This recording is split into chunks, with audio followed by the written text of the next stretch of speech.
ನಮಸ್ತೆ. ನನ್ನ ಹೆಸರು ಸುಜಾತಾ ಶಿವಾನಂದ್ ರೇಷ್ಮೆ ಅಂತ. ಬಿಸ್ನೆಸ್ ಲೈನಿಂದ ಈ ಎಜುಕೇಷನ್ ಲೈನಿಗೆ ಬಂದದ್ದು ಅಂದರೆ ನಮ್ಮ ಮಗಳ ಸ್ವಪ್ನ. ಅವಳಿಗೆ ಮಾತು ಬರ್ತಿರಲಿಲ್ಲ. ಹೀಗಾಗಿ ಅವಳ ಸಲುವಾಗಿ ಇದನ್ನು ಸ್ಕೂಲ್ ನಾವು ಸ್ಟಾರ್ಟ್ ಮಾಡಿದ್ದು. ಸ್ವಪ್ನ ಕಿವುಡ ಮತ್ತು ಮೂಕ ಮಕ್ಕಳ ವಸತಿ ಶಾಲೆ ಅಂದರೆ ಅದಕ್ಕೆ ಕಾರಣವೇ ಸ್ವಪ್ನ. ನಾನು 3 ಜನ ಮಕ್ಕಳು, 2 ಹೆಣ್ಮಕ್ಳು, 1 ಗಂಡು ಹುಡುಗ. ಒಬ್ಬ ದೊಡ್ಡವಳು ಗಂಡು ಹುಡುಗ, 1 ಹೆಣ್ಣು ಹುಡುಗಿ ನಾರ್ಮಲ್ ಆಗಿದ್ದಾರೆ. 3ನೇ ಒಳಗೆ ಇದು ಸಮಸ್ಯೆ ಅಂದರೆ ಕಿವಿ ಕೇಳಿಸಲ್ಲ, ಮಾತನಾಡಲ್ಲ. ಆ ಥರ ಸಮಸ್ಯೆ ಅವಳು 9 ತಿಂಗಳದಾಗಿದ್ದಾಗ ನಮಗೆ ಗೊತ್ತಾಯಿತು.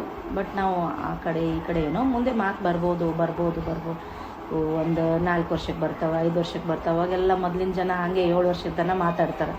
ಯಾಕೆ ವಿಚಾರ ಮಾಡಬೇಕು ಅನ್ನೋ ಒಂದು ದೃಷ್ಟಿಯಿಂದ ನಾವು ಮನೆಯಲ್ಲಿ ಎಲ್ಲರೂ ಇಲ್ಲ ಬರುತ್ತೆ ಅನ್ನೋದ್ರಿಂದ ನಾವು ಹಾಗೆ ಮುಂದಕ್ಕೆ ಬಿಟ್ವಿ. ಆದರೆ ಅದು ದೇವರ ದಿಂಡ್ರ ಅಲ್ಲಿ ಇಲ್ಲಿದು ಅದು ಹೀಗೋ ಉಂಟೆದಳು ತುಂಬ ಕಾರ್ಯಕ್ರಮಗಳು ಬರ್ತಿದ್ವು.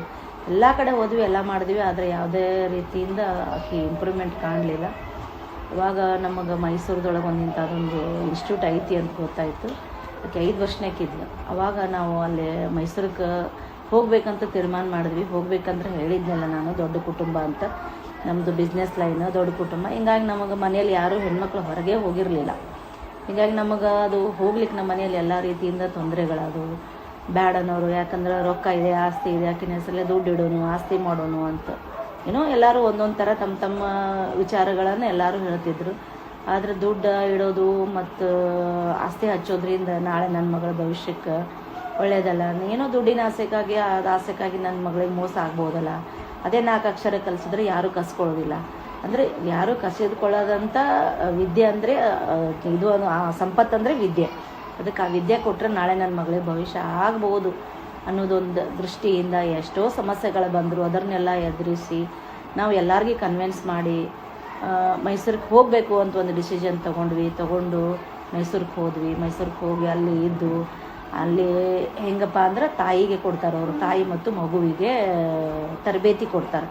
ಈಗ ನಮಗನ್ಸಿತ್ತು ನಮ್ಮ ಮನೇಲಿ ಫಸ್ಟ್ ಮೈಸೂರಿಗೆ ಹೋಗುವಾಗ ನಮ್ಮ ಮನೇಲಿ ಇಂಥ ಮಕ್ಕಳು ನಮ್ಮ ಮನೇಲೇ ಹುಟ್ಟ್ಯಾವೇನೋ, ನಮಗೋ ಹುಟ್ಟ್ಯಾದೇನೋ, ನಮ್ಮದೇನೋ ಕರ್ಮ ಐತಿ, ಬೇರೆದವ್ರದ್ದು ಆ ಮಗುವಿಂದೇನೋ ಕರ್ಮ ಐತಿ, ನಾವು ಒಂದೇನೋ ಪಾಪ ಮಾಡಿವೇನೋ, ಏನೇನೋ ಒಂದು ಹಲವಾರು ವಿಚಾರಗಳು ನಮ್ಮ ಮನಸ್ಸಿನಾಗಿದ್ದು. ಆದ್ರೆ ಮೈಸೂರಿಗೆ ಹೋಗಿ ನೋಡಿದ್ರೆ ಅಲ್ಲಿ ಇಂಥ ಮಕ್ಕಳಪ್ಪ ಅಂದರೆ ಎಲ್ಲ ಥರ ಡಿಸಬಿಲಿಟಿ ಮಕ್ಕಳು, ಅಂದರೆ ಎಲ್ಲ ಥರ ಅಂಗವಿಕಲತೆ ಮಕ್ಕಳಿದ್ದು ಭಾಳ ಜನ ಮಕ್ಕಳಿದ್ರು. ಅವರೆಲ್ಲ ನೋಡಿದಾಗ ನಮಗೊಂಥರ ಮನಸ್ಸಿಗೆ ಭಾಳ ನೋವಾಯಿತು. ಇಂಥ ಮಕ್ಕಳಿದಾರಲ್ಲಪ್ಪ, ನಾವು ಎಷ್ಟು ಇದನ್ನು ಮಾಡ್ಲಿಕ್ಕತ್ತೀವಿ, ಇಷ್ಟಕ್ಕೆ ನಮ್ಗೆ ಎಷ್ಟು ಬೇಜಾರಾಗಿದೆ, ಅವರೆಲ್ಲ ಹೆಂಗೆ ಮಾಡ್ತಿರ್ಬೇಕಲ್ಲ ಅಂತ ಏನೋ ಅಲ್ಲಿ ಹೋಗಿಂದ ಅನ್ನಿಸ್ತು.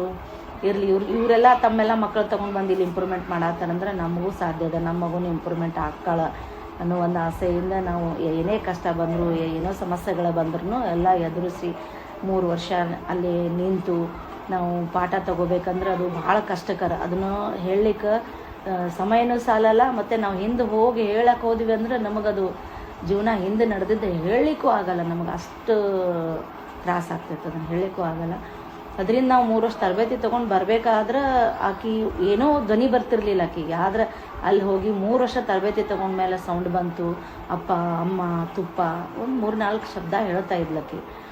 ಆಮೇಲೆ ಏನಾಯ್ತಂದ್ರೆ ಒಬ್ಬರು ಅವಾಗೆಲ್ಲ ಈ ಥರ ಮೊಬೈಲ್ದು ಫೋನ್ಪೇ ಅವೆಲ್ಲ ಏನೂ ಇರಲಿಲ್ಲ.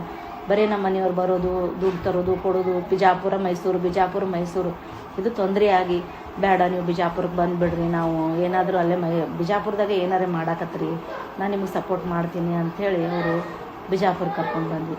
ಅಲ್ಲೆಲ್ಲ ಮಾತು ಕಲಿಸ್ಕೊಂಡು ಬಿಜಾಪುರಕ್ಕೆ ಬಂದ್ರೆ ಏನಾಯಿತು ಅಂದ್ರೆ ಮಕ್ಕಳಿಗೆ ಮಾತು ಬರಲ್ಲ ಅಂದರೆ ಆಟೋಮೆಟಿಕ್ಕಾಗಿ ಎಲ್ಲರೂ ಸೊನ್ನೆ ಮಾಡ್ಕೊತ ನಿಂತ್ಬಿಡ್ತಾರೆ. ಆ ಸೊನ್ನೆ ಮಾಡೋದ್ರಿಂದ ಎಷ್ಟೋ ಜನರಿಗೆ ಹೇಳಿದ್ವಿ ನಾವು. 3 ವರ್ಷ ಅಲ್ಲಿ ಎಲ್ಲರೂ ಕಷ್ಟಪಟ್ಟು, ನಮ್ಮ ಇಡೀ ಫ್ಯಾಮ್ಲಿ ಕಷ್ಟಪಟ್ಟು ನಾವು ಕಲಿಸ್ಕೊಂಡು ಬಂದೀವಿ. ನೀವು ಸ್ವಲ್ಪ ಮಾತಾಡಿಸ್ರಿ ಅಂದರೆ ಯಾರೂ ಕೇರ್ ಮಾಡ್ತಿರ್ಲಿಲ್ಲ. ಕಂಡ ತಕ್ಷಣ ಊಟ ಆಯ್ತಾ ಹಿಂಗೆ ಸೊನ್ನೆ ಮಾಡೋದು. ಇದನ್ನು ಎಷ್ಟು ಜನರಿಗೆ ಅಂತ ಹೇಳಲಿಕ್ಕೆ ಸಾಧ್ಯ ಇದೆ. ನಮಗೆ ನೋವಾಗ್ತಿತ್ತು. ಯಾಕಂದರೆ ಅಷ್ಟು ಕಷ್ಟಪಟ್ಟು ಪಾಠ ಕಲಿಸ್ಕೊಂಡು ಬಂದರೆ ಇಲ್ಲಿ ಬಂದರೆ ಕೈ ಮಾಡ್ತಾರಲ್ಲ ಅಂತ. ಅದೇನೋ ಗಾಡ್ ಗಿಫ್ಟ್, ಎಲ್ಲರಿಗೂ ಹೇಳೋಕ್ಕಾಗಲ್ಲ. ಅವ್ರು ಮಾಡ್ತಾರೆ. ನೀವು ಕಲಿಸೋ ಕರ್ತವ್ಯ ಅದ, ನೀವು ಕಲಿಸಿ, ನೀವು ಎಷ್ಟು ಮಂದಿಗಂತಾರೆ ಹೇಳಿ ಬಾಯಿ ಮುಚ್ಚಿಸ್ತೀರಿ ಅಂತ ನಮ್ಮ ಮನೆಯವ್ರು ಹೇಳ್ತಿದ್ರು. ಅದಕ್ಕೆ ನಾವು ಅಷ್ಟು ಕಷ್ಟಪಟ್ಟು ನಾವು ಇಲ್ಲಿ ಬಂದ ಮೇಲೂ ಆಕೆಗೆ ನಾರ್ಮಲ್ ಸ್ಕೂಲ್ ಒಳಗೆ ಯಾರೂ ತೊಗೊಳ್ಳೋದಿಲ್ಲ. ಯಾಕಂದರೆ ಇವ್ರದ್ದೇ ಒಂದು ಸ್ಕೂಲ್ ಬೇರೆ ಇರ್ತೈತೆ ರೀ, ಇವ್ರಿಗೆ ಥೆರಪಿ ಬೇರೆ ಇರ್ತೈತಿ. ನಮ್ಮ ನಾರ್ಮಲ್ ಮಕ್ಕಳ ಜೊತೆ ಇವ್ರಿಗೆ ಕಲ್ಸೋಕ್ಕಾಗಲ್ಲ, ಇವ್ರಿಗೆ ಮಾಡೋಕ್ಕಾಗಲ್ಲ. ಎಲ್ಲ ಸ್ಕೂಲ್ ಒಳಗೂ ಹೋದರೂ ಇದನ್ನೇ ಹೇಳೋರು. ಈಗ ಏನು ಮಾಡಬೇಕಪ್ಪ ಅಂತ ಗೊತ್ತಾಗಲಿಲ್ಲ ನಮಗೆ. ಆದರೂ ಮನೆಯಲ್ಲಂತೂ ನಾವು ಅಲ್ಲಿ ಏನು ಕಲ್ತು ಬಂದಿದ್ವಿ ಅದನ್ನು ಕಲಿಸ್ತಿದ್ವಿ. ನಾವೆಲ್ಲ ಹೇಳ್ತಿದ್ವಿ, ಕಲಿಸ್ತಿದ್ವಿ, ಪ್ರತಿಯೊಂದು ಥೆರಪಿ ಕೊಡ್ತಾ ಇದ್ವಿ. ಆದರೂ ಸ್ಕೂಲಿಗೆ ಈಗ ಮನೆಗೆ ಬಂದಮೇಲೆ ಏನಾಗುತ್ತಂದ್ರೆ ಮನೆ ಕೆಲಸದ ಜೊತೆ ಅದನ್ನು ಅವ್ರ ಜೊತೆ ಅಷ್ಟು ಟೈಮ್ ಸ್ಪೆಂಡ್ ಮಾಡೋಕ್ಕೆ ನಮಗೆ ಆಗ್ತಿರ್ಲಿಲ್ಲ.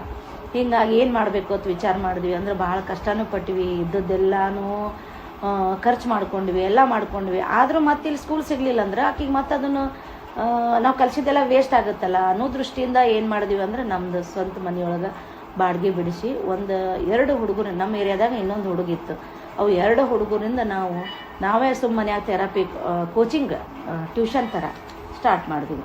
ಅಂದರೆ 2 ಹುಡುಗರಿಂದ ಸ್ಟಾರ್ಟ್ ಮಾಡಿದ್ವಿ. ಇವತ್ತದು 2 ಹುಡುಗರು 3 ಆಯಿತು, 3 ಹೋಗಿ 15 ಆದರು, 30 ಆಯಿತು, 40 ಆಯಿತು. ಹೀಗೆ ಹೆಚ್ಚಿಗೆ ಆಗಾಗ್ತಾ ಬಂತು. ಮುಂದೆ ನಮಗೆ ಒಂದು ಬಿಡಿಯದಿಂದ ನಮಗೊಂದು ಸೈಟ್ ಸಿಕ್ತು. ನಾವು ಸ್ಕೂಲ್ ಕಟ್ಕೊಂಡ್ವಿ. ಸ್ಕೂಲ್ ಕಟ್ಕೊಂಡು ಈಗ ಆಶ್ರಮ ರೋಡ್ ಹತ್ರ ಬಂದಿದ್ವಿ. ಅಲ್ಲಿ ಏನಾಯ್ತು ಈಗ ಅಂದ್ರೆ 1ರಿಂದ 9ನೇ ತನಕ ಪರ್ಮಿಷನ್ ಸಿಕ್ಕದ. ಮುಂದಿನ ವರ್ಷ 10th ಕಳಿಸ್ತೀವಿ, 9ನೇ ತನಕ ಪರ್ಮಿಷನ್. 110 ಮಕ್ಕಳು ಈಗ ನಮ್ಮಲ್ಲಿ ಓದ್ತಿದ್ದಾರೆ. ಮತ್ತು ಇನ್ನೊಂದು ಖುಷಿ ವಿಷಯ ಅಂದರೆ ನಮ್ಮಲ್ಲಿ ಕಲಿತ ಹುಡುಗರು ಒಂದು 4-5 ಜನ ಜಾಬ್ ಮಾಡ್ತಿದ್ದಾರೆ, ಸ್ವಂತ ಬಿಸ್ನೆಸ್ ಮಾಡ್ಕೋತಿದ್ದಾರೆ, ತಮ್ಮ ಕಾಲ ಮೇಲೆ ತಾವು ನಿಂತ್ಕೊಂಡಾರ, ಮದುವೆ ಆಗ್ಯದ, ಅವ್ರ ಸಂಸಾರ ಚಂದದ. ಇದನ್ನೆಲ್ಲ ನೋಡಿದ್ರೆ ನಮಗೂ ಭಾಳ ಸಂತೋಷ ಅನ್ನಿಸ್ತದೆ. ಅವ್ರಿಗೆ ಎಲ್ಲಕ್ಕಿಂತಲೂ ಇವತ್ತು ನನ್ನ ಮಗಳೂ PUC ಸೆಕೆಂಡ್ ಇಯರ್ ಒಂದು 97 ತನಕ ಮಾಡಿದ್ದಾಳೆ, ಮತ್ತು SSLC ಪಾಸ್ ಆಗಿದ್ದಾಳೆ. ಈಗ ಒಂದು ಸ್ಪೆಷಲ್ D.Ed 2 ವರ್ಷ ಆದಮೇಲೆ ಮೈಸೂರಿನಲ್ಲಿ ಸ್ಪೆಷಲ್ D.Ed ತರಬೇತಿ ಬರ್ತದೆ. ಅದನ್ನು 2 ವರ್ಷ ಕೋರ್ಸ್ ಇರ್ತದೆ. ಈಗ ಮೈಸೂರಲ್ಲಿ ಅದನ್ನು ಕೋರ್ಸ್ ಮಾಡ್ಲಿಕ್ಕತ್ತಾಳ. ಈಗ ಆಗೈತಪ್ಪ ಅಂದ್ರೆ ಇಷ್ಟೆಲ್ಲ ಮಾಡ್ಲಿಕ್ಕತ್ತೀವಿ. ಅಂದರೆ ಇದನ್ನೆಲ್ಲ ನಾವು ಮಾಡಿದ್ದು ನಮಗೆ 2009 ಸ್ಟಾರ್ಟ್ ಮಾಡೀವಿ. ಬಟ್ ನಾವು ಕೋಚಿಂಗ್ ಥರ 5 ವರ್ಷ ನಡೆಸಿದ್ವಿ. 2016ರಿಂದ 1ನೇ 2ನೇ ಪರ್ಮಿಷನ್ ತೊಗೊಂಡು ತರಗತಿಗಳನ್ನು ಸ್ಟಾರ್ಟ್ ಮಾಡೀವಿ. ಆದರೆ ಗೌರ್ಮೆಂಟ್ದಿಂದ ಯಾವುದೇ ರೀತಿಯಿಂದ ನಮಗೆ ಅನುದಾನ ಇಲ್ಲ, ಅನುದಾನ ಸಿಗ್ತಾ ಇಲ್ಲ. ತುಂಬ ಕಷ್ಟಪಡ್ತಿದ್ವಿ, ಆದರೆ ನಮಗೆ ಯಾವುದೇ ರೀತಿಯಿಂದ ನಮಗೆ ಸಹಾಯ ಆಗ್ತಿಲ್ಲ ಗೌರ್ಮೆಂಟದ್ದು. ಹೀಗಾಗಿ ನಾವು ನಮ್ಮ ಅತ್ತಿ ಮಾವ ಮಾಡಿದಾರ, ಅವರ ಸಹಾಯದಿಂದ ಅವ್ರು ಮಾಡಿದಂಥ ಆಸ್ತಿ ಅದಲ್ಲ ಅವ್ರದ್ದು, ನಾವು ಅವ್ರ ಹೆಸರು ಹೇಳ್ಕೊಂಡು ಅದನ್ನು ಆಸ್ತಿ ಎಲ್ಲ ಸೇಲ್ ಮಾಡೀವಿ. ಇದಕ್ಕೆ ಹಾಕೀವಿ, ಸ್ಕೂಲಿಗೆ ಹಾಕೀವಿ, ಬಿಲ್ಡಿಂಗ್ ಕಟ್ಕೊಂಡ್ವಿ. ಮಕ್ಕಳಿಗೆ ಯಾವ ರೀತಿ ಅನುಕೂಲ ಬೇಕು ಹಾಸ್ಟೆಲ್ಗೆ, ಯಾಕಂದರೆ ಬಿಜಾಪುರ, ಗುಲ್ಬರ್ಗ, ಯಾದಗಿರಿ, ರಾಯಚೂರು, ಬೆಳಗಾವಿ ಸುತ್ತಮುತ್ತ ಡಿಸ್ಟಿಕ್ಕಿನ ಮಕ್ಕಳು ಬಂದಿದ್ದಾವೆ. ಅವಕ್ಕೆಲ್ಲ ಮಕ್ಕಳಿಗೆ ಇರ್ಲಿಕ್ಕೆ ವ್ಯವಸ್ಥೆ ಬೇಕಲ್ಲ. ಹೀಗಾಗಿ ನಾವು ಸ್ವಂತ ಪ್ರಾಪರ್ಟಿನೇ ಎಲ್ಲ ಸೇಲ್ ಮಾಡಿ ನಮ್ಮ ಮಕ್ಕಳಿಗೆ ಇರ್ಲಿಕ್ಕೆ ಎಷ್ಟು ಅನುಕೂಲ ಬೇಕೋ ಅಷ್ಟು ಅನುಕೂಲ ಮಾಡ್ಕೊಂಡಿದ್ದೀವಿ. ಮತ್ತು ಸ್ವಲ್ಪ ಈ ವರ್ಷ 2 ವರ್ಷ ಆಯಿತು ದಾನಿಗಳು ಇದ್ದಾರೆ, ದಾನಿಗಳು ಮಾಡ್ತಿದ್ದಾರೆ. ಎಲ್ಲ ಸಹಾಯದಿಂದ ಮಾಡ್ತಾಯಿದ್ದೀವಿ. ಒಂದು ಸ್ಪೆಷಲ್ ಟ್ರೈನಿಂಗ್ ಆದ ಟೀಚರ್ಸೇ ಇದ್ದಾರೆ, ಸ್ಟಾಪ್ ಇದೆ, ಎಲ್ಲ ಥರ ಸ್ಟಾಪ್ ಇದೆ, ಎಲ್ಲ ಥರ ಇಂದ ಅನುಕೂಲ ಮಾಡ್ಕೊಂಡಿದ್ದೀವಿ. ಆದರೆ ಏನಾಗಿದೆ ಅಂದರೆ ಇಷ್ಟು ವರ್ಷ ಮಾಡೀವಿ. ಈ ವರ್ಷ ಏನಾಗಿದೆ ಅಂದರೆ ನಮಗೆ ಇನ್ನು ಕಷ್ಟ ಆಗ್ತಿದೆ. ಯಾಕಂದರೆ ನಮಗೆ ಸ್ವಂತ ಹಾಕಿ ನಡೆಸೋದು ನಮಗೆ ಕಷ್ಟ ಆಗ್ತಿದೆ. ಅದಕ್ಕೆ ನಾನು ಹೇಳೋದಿಷ್ಟೇ. ಈಗ ನಾನು ನಿಮಗೆ ಇಷ್ಟು ಸೋಷಿಯಲ್ ಮೀಡ್ಯಾದೊಳಗೆ ಎದಕ್ಕೆ ನಾನು ಇದನ್ನು ಹೇಳ್ಕೊತಾ ಇದ್ದೀವಿ. ಇಷ್ಟು ವರ್ಷ ಆದರೂ ನಾವು ಯಾವುದೇ ರೀತಿಯಿಂದ ಏನೂ ಮಾಡಿಲ್ಲ. ಯಾಕೆ ಹೇಳ್ಕೊತಾ ಇದ್ದೀವಿ ಅಂದರೆ ಇಂಥ ಮಕ್ಕಳಿಗೆ ಒಂದು ಅನುಕೂಲ ಆಗಲಿ, ಗೌರ್ಮೆಂಟದಿಂದ ಸಹಾಯ ಇಲ್ಲ ಅಂದರೆ ಬೇರೆ ಬೇರೆ ಜಿಲ್ಲೆಯಿಂದ ಬೇರೆ ಬೇರೆ ಕಡೆ ಎಲ್ಲರಿಗೂ ತಮಗೆ ಪರಿಚಯ ಇದೆ. ಇಂಥ ಮಕ್ಕಳು ತುಂಬ ಇರ್ತವೆ, ಎಲ್ಲ ಕಡೆ ಭಾಳ ಜನ ಮಕ್ಕಳಿದ್ದಾವೆ. ಅವು ಮಕ್ಕಳಿಗೆ ಒಂದು ಅನುಕೂಲ ಆಗಲಿ. ನಾವು ಈಗ ಥೆರಪಿ ಕೊಟ್ಟಿದ್ದರಿಂದ ಮಕ್ಕಳು ಈಗ ನಮ್ಮ ಸೈಡ್ ಜನರಿಗೆ ಇದ್ರ ಬಗ್ಗೆ ಏನೂ ಅವೇರ್ನೆಸ್ ಇಲ್ಲ. ಏನು ಮಾಡ್ತಾವೆ ಬಿಡ್ರಿ, ಅವು ಮಕ್ಕಳು ಏನು ಸಾಲಿ ಕಲಿತಾವೆ, ಅವೇನು ಅಕ್ಷರ ಕಲಿತಾವೆ, ಏನಿಲ್ಲ, ನಾವು ಕೆಲಸಕ್ಕೆ ಕರ್ಕೊಂಡು ಹೋದ್ರಾಯ್ತು. ದಿನಗೂಲಿ ಸಲುವಾಗಿ ಒಂದು 400 ರೂಪಾಯಿ ಸಲುವಾಗಿ ಮಕ್ಕಳು ಶಿಕ್ಷಣ ಬೇಡಿಸಿ ಉದ್ಯೋಗಕ್ಕೆ ಕರ್ಕೊಂಡು ಹೋಗ್ತಾರೆ. ಯಾಕಂದ್ರೆ ಅವ್ರಿಗೆ ಗೊತ್ತಿಲ್ಲ ಈ ಮಕ್ಕಳು ಕಲಿತಾರ, ಓದ್ತಾರ, ಬರೀತಾರ ಅನ್ನೋದು ಗೊತ್ತಿಲ್ಲ. ಅದ್ರ ಸಲುವಾಗಿ ನಾನು ಹೇಳಕತ್ತೀನಿ, ನಿಮ್ಗೆ ಎಲ್ಲಿ ಪರಿಚಯ ಇದ್ರು, ಯಾರು ಗೊತ್ತಿದ್ರು ಎಲ್ಲರಿಗೂ ಹೇಳ್ರಿ. ಆ ಮಕ್ಕಳು ಕಲಿತಾವ. ಆ ಮಕ್ಕಳ ಬಳಿ ಭಾಳ ಒಂದು ಏನಂತಾರೆ, ಅದು 6th ಸೆನ್ಸ್ ಅಂತಾರೆ, ಆ ಥರ ಒಂದು ಎಕ್ಸ್ಟ್ರಾಡಿನರಿ ಇರ್ತದೆ ಅವ್ರಿಗೆ. ಆಮೇಲೆ ದೇವ್ರು ಒಂದು ಕಸ್ಕೊಂಡಿರ್ತಾನೆ, ಅವರಿಗೆ ಎಲ್ಲ ಕೊಟ್ಟಿರ್ತಾನೆ ದೇವ್ರು. ಅದನ್ನೇನದ ನಾವು ಕಲೆಗಳನ್ನು ಹೊರಗೆ ತರಬೇಕು. ಅದನ್ನು ಹೆಂಗೆ ಹೊರಗೆ ತರಬೇಕು ಅನ್ನೋದು ನಮಗೆ ಗೊತ್ತಿರೋದಿಲ್ಲ. ಅದಕ್ಕೆ ಹೇಳಿಕತ್ತೀನಿ, ದಯವಿಟ್ಟು ಎಲ್ಲರೂ ಇದನ್ನು ಲೈಕ್ ಮಾಡಿರಿ. ನಿಮಗೆಲ್ಲರಿಗೂ ಗೊತ್ತಿದ್ದವ್ರಿಗೆ ಎಲ್ಲರೂ ಶೇರ್ ಮಾಡಿಕೊಡ್ರಿ. ಇದು ಒಳ್ಳೆಯ ರೀತಿಯಿಂದ ಮಕ್ಕಳ ಭವಿಷ್ಯಕ್ಕೆ ನೀವು ಎಲ್ಲರೂ ನಮ್ಮ ಕೈ ಜೋಡಿಸಿ ಸಹಾಯ ಮಾಡಿದ್ರೆ ಇಂಥ ಎಷ್ಟು ಮಕ್ಕಳದಾವ ಆ ಮಕ್ಕಳ ಭವಿಷ್ಯ ರೂಪಿಸ್ಬೋದು ಅಂತ ನನ್ನ ಆಸೆ.